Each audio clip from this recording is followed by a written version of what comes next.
అదొక Tamil cinema. జీ5లో streaming అవుతుంది. సరే కదా అని చెప్పి స్టార్ట్ చేశాను. అక్కడి నుంచి స్టార్ట్ అయిన కాడి నుంచి సినిమా ఎండ్ అయిపోయే వరకు తెలియని కూడా తెలియదు. అంత ఎమోషనల్గా ఉంటుంది, అంత డ్రైవ్ ఉంటుంది ఆ సినిమా మొత్తం కూడా.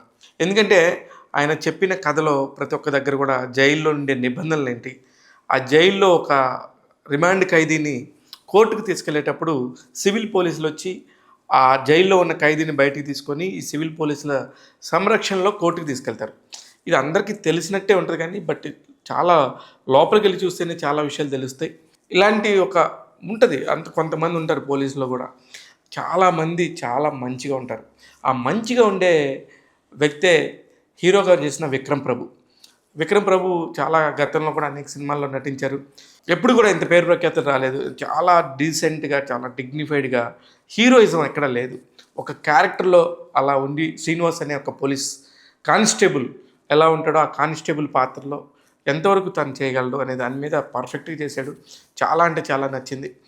ఇకపోతే అంతర్లీనంగా న్యాయ వ్యవస్థ మీద, మన న్యాయ వ్యవస్థ ఒక్కొక్కళ్ళకి ఒక్కొక్కలాగా, అంటే కోర్టులు లాయర్లను పెట్టుకొని దగ్గరగా ఉండి చేసేదానికి ఒకలాగా, లేకపోతే స్తోమత లేని వాళ్ళతో ఒకలాగా ఉంటుందంటానికి ఇదొక ప్రత్యక్ష ఉదాహరణ అనమాట. ఈ ఒక్క సినిమాలో చూపించిన కేసు. ఎప్పుడు వాయిదాలు ఎందుకు జరుగుతాయి అనేది మనందరికీ తెలియదు. కానీ దాన్ని సిస్టంలోంచి ఇంకొంచెం లోపలికి తీసుకెళ్ళి చూపించే ప్రయత్నం చేశారు దర్శకుడు.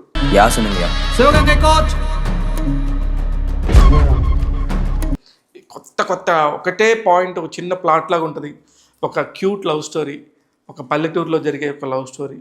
ఇద్దరి మధ్యలో మళ్ళీ మతం యొక్క తారతమ్యాలు ఉంటాయి. ఒకరు హిందూ అమ్మాయి అయితే అబ్బాయి ముస్లిం ఉంటాడు. ఇక్కడి నుంచి నేనేం చెప్పను. ఆ సినిమా పేరు మాత్రం సిరై. జీ5లో స్ట్రీమింగ్ అవుతుంది.